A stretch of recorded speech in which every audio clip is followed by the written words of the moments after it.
Case statement scripts.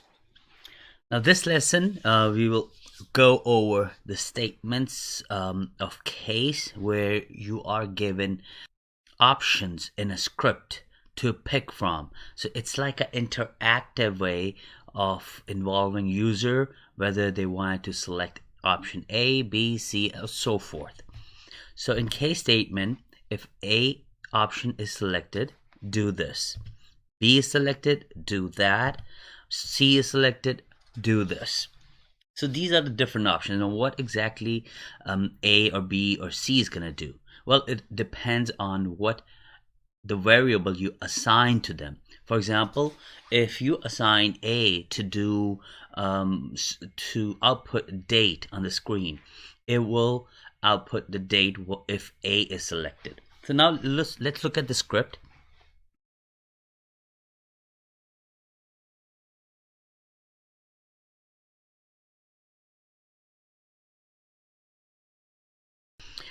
I have a script right here. Always starts with the shell. The shell is bash. The next is echo, which is just printing out an empty line. Then it's going to echo, please choose one of the options below. It will print out A, as in for variable, equals display date and time. B, list file and directories. C, list users logged in. And D, check system uptime. Now this is all just a display message that's going to show up once the script is run. Then it will read all the choices. It will put all the choices in a container. Then the case statement comes in. It's going to say choices, which is this variable choices. In the container, we put it all these choices, and what these choices going to do: A, it's going to run the command date. B, it's going to run the command ls. C, it's going to run the command list of users who are logged in. And D, it's going to run the command uptime. Now remember, all of these are actual commands inside of your Linux operating system. When you run it individually, it will give you the date. But this script will allow you to automate the task to pick these commands for you. So let's copy them. This is the whole script we have, and I'm gonna go into our Linux machine, which I have already logged in. I'm logged in as myself, and which directory I'm in my home directory. I'll go into my scripts directory. I believe my scripts, cd my scripts. And in that directory, I have already created some of the scripts that we learned in the previous lessons. So for this, I'm going to create a new script. I'm going to VI, and I'm going to name the file case script. You could name it anything you want. Once you are in VI mode, hit insert I, and you could just simply right click on your mouse, and it will paste everything for you. The first option is, once again, it's just the shell. It's telling you to run which shell environment. The second one is you could type in anything. This script is created by me or yourself, your name, or whatever you want to do. Second thing it's doing, by the way, empty lines in the script doesn't really matter. You could leave them empty, or you could just put a hash sign.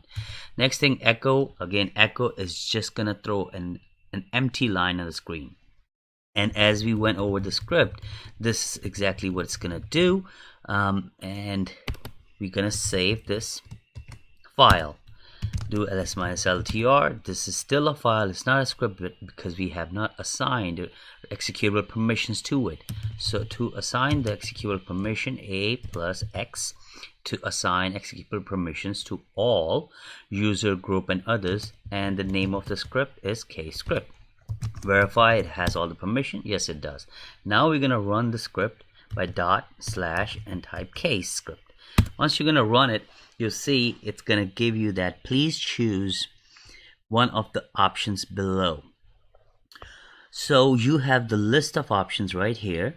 A, to display the date and time, is nothing but exactly the display of all those texts that I have typed after echo, which you see right here. It's everything after echo. It's nothing but an output on the screen. So now if I select A and run it, it exits out the script and it gives me the date. It runs the command date itself, as if you type date. It gives you the date, today's date, the time, and year. Let's run it again. And this time we'll pick B. Once you do B, it lists all the files or directories inside of my current directory, which is the command that you already know, which is ls. Run it again. And this time I'm going to pick D, check system uptime. And the command to check system uptime is just simply uptime. And this script will run the uptime command and will output on the screen. So this is what exactly the case statement does. So the last option, if you notice, we have a star right here. What it's telling me that if any other option is picked, it's going to say echo invalid choice, so bye. So let's try to run it, and this time I'm going to pick F. Of course, F is not one of the listing, so once I do that, it'll say invalid choice, bye. So that's how the case script works. I want you to try it out. Pick different commands that you want to run. Pick different text message that you want to associate with those commands and try to run it. Let's say if you run it, pick A for what is your name, and it should type who for it, and it will give you the login name and so on, and all the different commands that you have learned.